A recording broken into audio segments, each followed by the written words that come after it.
Okay, so I'm with Will Avery from Galway Bay Brewery. Will, welcome to the Opinions podcast. Very nice. Very good to meet you. Will, you're here in Manchester today for a couple of takeovers, events that you're doing as part of the Manchester Beer Week. Right. We're at the Beer Malt Bottle Shop this afternoon, early evening at 6, and then at Cafe Beer Malt at 8. Nice couple of events. I love Cafe Beer Malt. Lovely place, and pretty proud to be there tonight. Okay, and we've just been joined by another Will. Hi. This is Will from Vertical Drinks, and Will, you're responsible for kind of bringing Galway Bay beers into the UK at the moment. Yeah, certainly am. So, part of our ever-expanding portfolio. Totally stoked to work with these guys. You know, beer's great. Obviously, got 200 Fathoms. That's like the sort of mic drop beer. That's we've got a few bottles of that at Beer Moth tonight. And then we've got Foaming Fury on keg as well at the shop. Oh, hello. I told him that may be there. I wasn't sure. And I told him not to hold me to it. In that case, I'm absolutely coming to the shop with you. Manchester Beer Week, how important has it been to Galway Bay to be part of this week? I mean, as we're honestly, we're just starting export into the UK, and to be able to be invited to something like Manchester Beer Week is huge for us. I mean, there are not just a lot of great breweries in Manchester and the surrounding area, but a lot of great breweries across the UK, and to be able to be mentioned in the same name with these guys for a brewery that's just coming from Ireland and just starting to make a name for itself here. It's pretty big for us. Definitely proud to be here and be in Manchester Beer Week in its second year, and hopefully we continue that and keep it going. You know, I think it's great that you guys are here, because, like I say, I've been lucky enough to sample your beers in Ireland every time I've been over there, and certainly for me, when I saw that you had a tap takeover tonight, it was one of those that went straight into the diary. I was like, I'm getting along to that. We were just chatting beforehand in terms of the kind of size of Galway Bay at the moment is comparable to Northern Monk in the UK. Yeah, maybe just a little bit bigger. Yeah, maybe a little bit bigger than Northern Monk.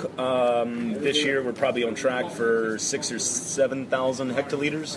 I'd have to go back and look at paperwork to know exactly, but that's generally the direction we're trending. And just to give you an idea, 2014 we did 1,500 hectoliters,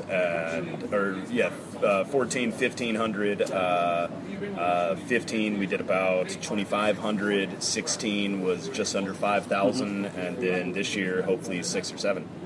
So rapidly expanding, shall we say. And you were saying as well that you've just opened a new brew house. Yeah. Back almost just dead on a year ago, we commissioned a 4,000 hectoliter 3-vessel brew house, installed 3 new 8,000 liter fermenters, and hopefully about to put a few more fermenters on order. I mean, our exports are going really well. We're planning on the growth, not just domestically in Ireland, but also the UK, a few other countries we're starting to send a few bits and bobs to, and just keep the excitement up, keep growing, and have a good time doing it. That's honestly, for us, it's not about becoming big. It's about making good liquid, number one, and having fun while you make good liquid. Anybody can be big for the sake of big, but we want to have a good time, and we want to put out good beer, and that's kind of at the crux of our ethos, I guess. So in terms of your, I suppose your brew schedule, because Galway Bay have got quite the estate of pubs and bars in Ireland. You could say that. You could say that. It's a luxury that we enjoy, I think. Yeah. So how much of what you're brewing is directly for the estate, and then how much is for bottles that are domestic, and then bottles that maybe that we're beginning to see here in the UK? Right. So I kind of wish I had put together some spreadsheets to answer this question. wouldn't have worked on an audio podcast. Yeah, just a couple of spreadsheets, clicking away on Excel here. Just off the top of my head, I would say about 60% of our production is for our own pubs. Most of that is draft, a few bottles here and there, but mostly draft, and then maybe 35% would be to our domestic distributor in Ireland, and I'll also include Northern Ireland in that as well. And then 5% export, and right now our only export markets are basically Leeds, Manchester, and Holland. And that's something that over the next year or 2 years, that's where we're really looking to grow, is the export market. And I mean, it's maybe 10 years ago there were less than 10 breweries in Ireland, and to be at the point that we're at now, to be able to start thinking about export, is pretty meaningful to us. It's kind of a big deal. Absolutely, and I mean, I was really excited earlier on in the year to hear that Galway Bay beers would come into the UK. You know, gradually starting to come over here. Very good. So, Will, maybe this is more of a question for you in terms of how important is the UK market or how important is it to get the Galway Bay beers into the UK market right now? Well, like sort of vertical, like, you know, they're a big part of the sort of UK import market, have been for like, you know, over 15 years, done a lot of stuff with American brands. And then to diversify our portfolio with some great brands from, you know, mainland Europe, and then obviously Ireland with Galway. You know, it's really important to offer like a really broad, good selection of really great imported stuff, because that's essentially what we do.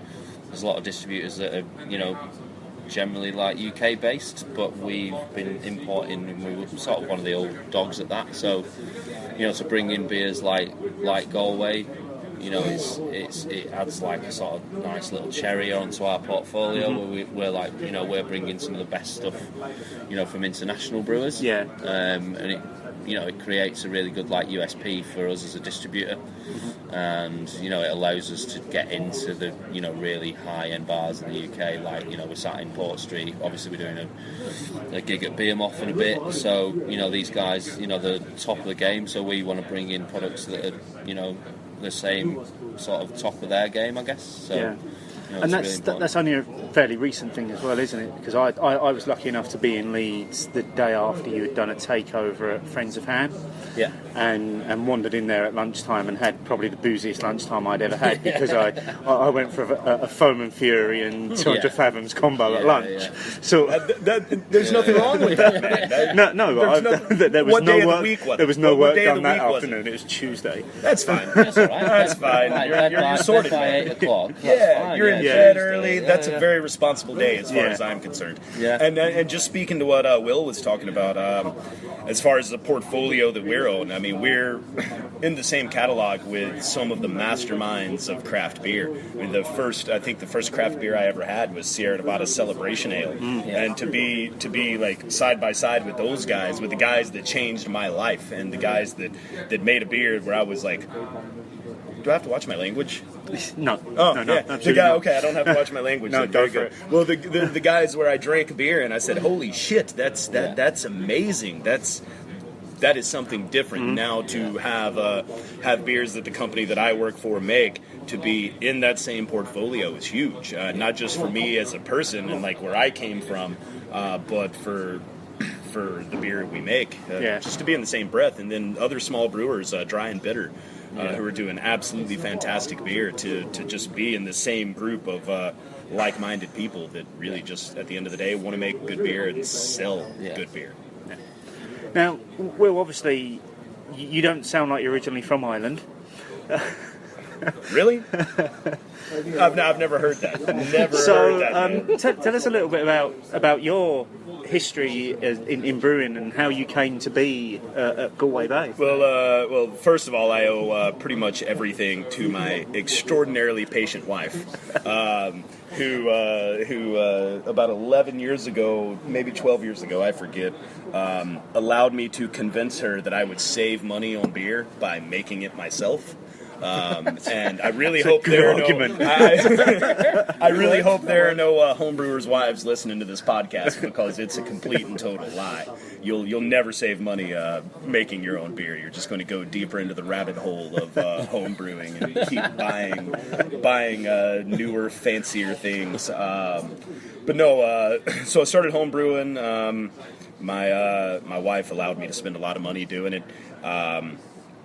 And then I started working in I was teaching high school and college at the time, and my wife and I were having our second child, and our son was born 3 months premature. He was born 100 days early, and at that point, my wife quit her job. I took a second job in a craft beer store in Atlanta. And kept teaching school because my wife quit her job. So I took a second job to continue making ends meet, and I met a guy in Atlanta who was opening a brewery. And he and I started talking, and his brewery was going to be opening, and I brought him some of my home brews, and he said, hey, why don't you come work for me?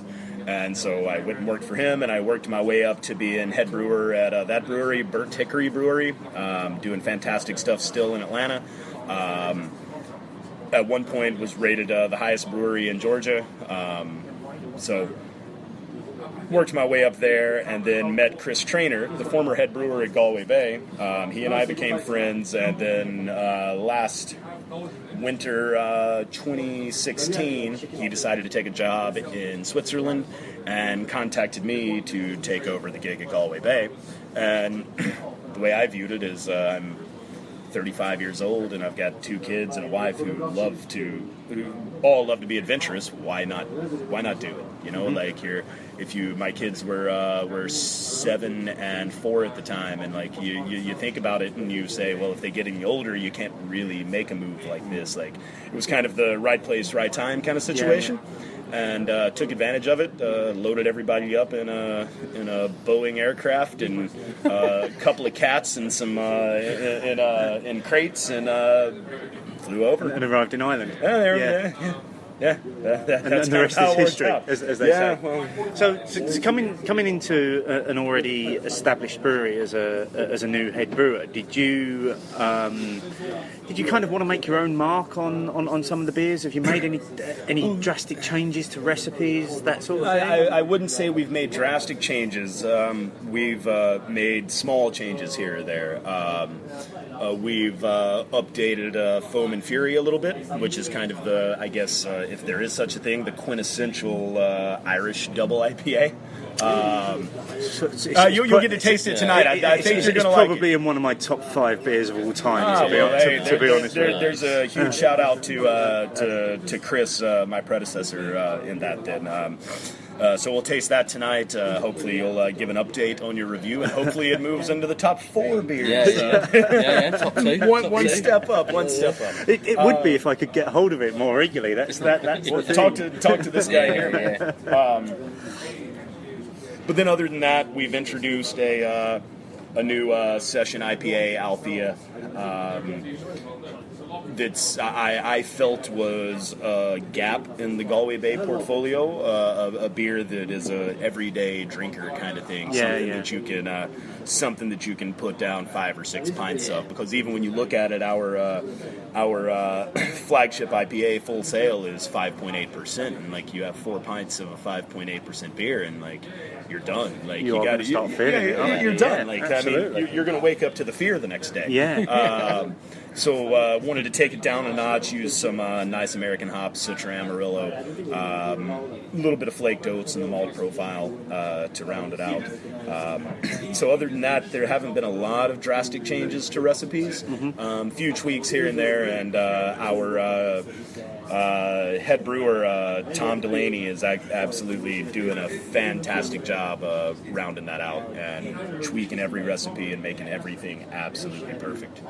Because you were saying that you've moved slightly from being the head brewer to operations manager now, which right. means you're kind of more running the brew house and the brew team and actually physically brewing less. Yeah.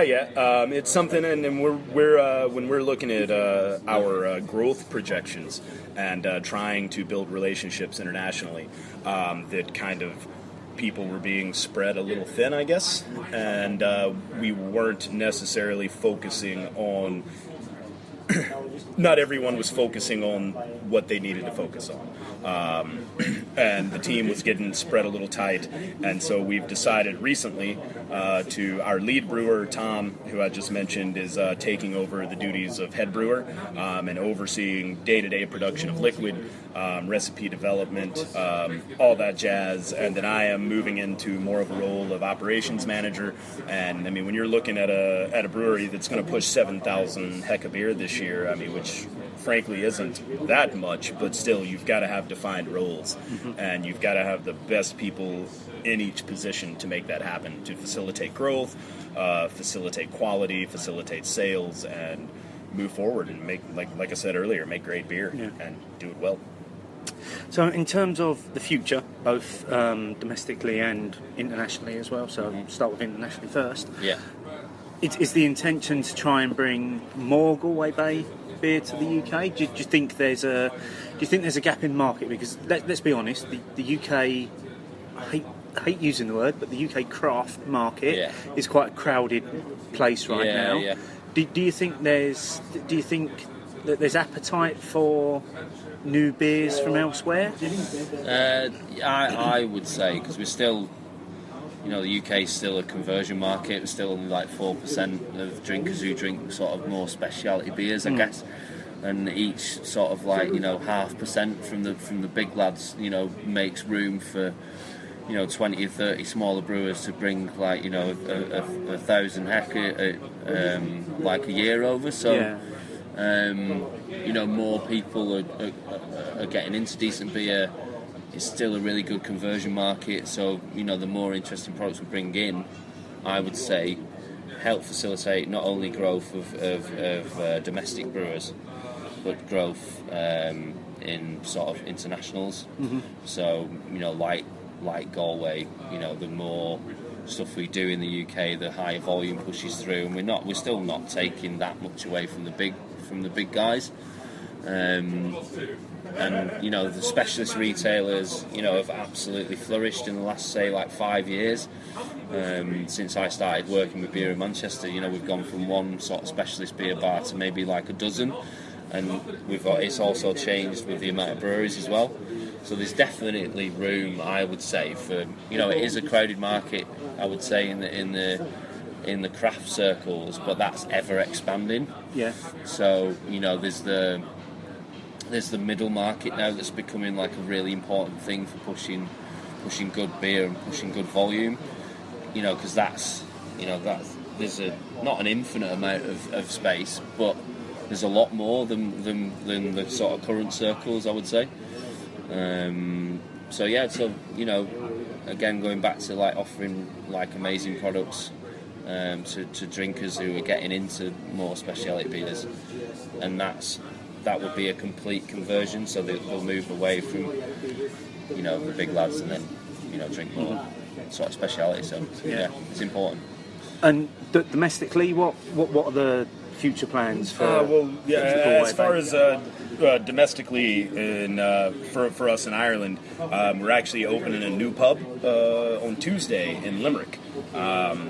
It'll be our first venture outside of Galway or Dublin, and really excited about it. It's the Wickham Tap. I actually sent our first pallet of beer there yesterday. And confirmed that it was received today. So excited about that. What's coming next in terms of, I suppose, beer-wise for you guys? New stuff coming up? Yeah. I mean, just with our pubs, we have to make at least one new beer every month. I think since February last year, which would have been whenever I took over the helm of the brewery, I think we've done 21 new beers in right at a year and a half. Maybe a few more, maybe a few less. I'd have to go back and look. So there's always new stuff coming down the line. Actually, this week we released a new beer called Sub Solar, which was actually I know Will hates this terminology, but it's a double dry hopped. Hang on, so that's DDH, isn't it? DDH. Yeah. Nobody gives it. It's a formally. Well, you've got to explain to people what it means, because a lot of people are looking at the tap face. No they're one like, knows what it means anyway. What does this mean? Like, what is DDH? No, we actually blended a Vermont yeast strain and a Saison strain together, and came out with a beer called Subsolar, dry hopped it with Nelson and Galaxy.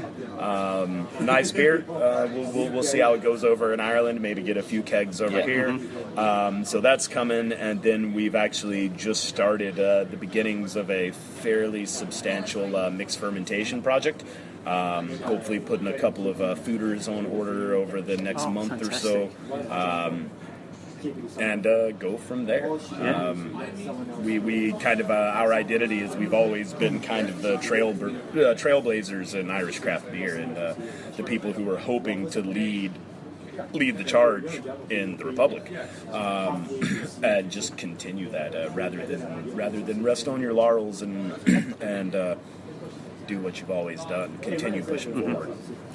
Well, listen, really appreciate you giving up your time to chat to us on what's a fairly busy evening for you guys. This may be. You've only got 2 events tonight, so you're fine. Really appreciate it. Thank you. Thanks for taking your time to talk to us. Yeah, cheers, guys.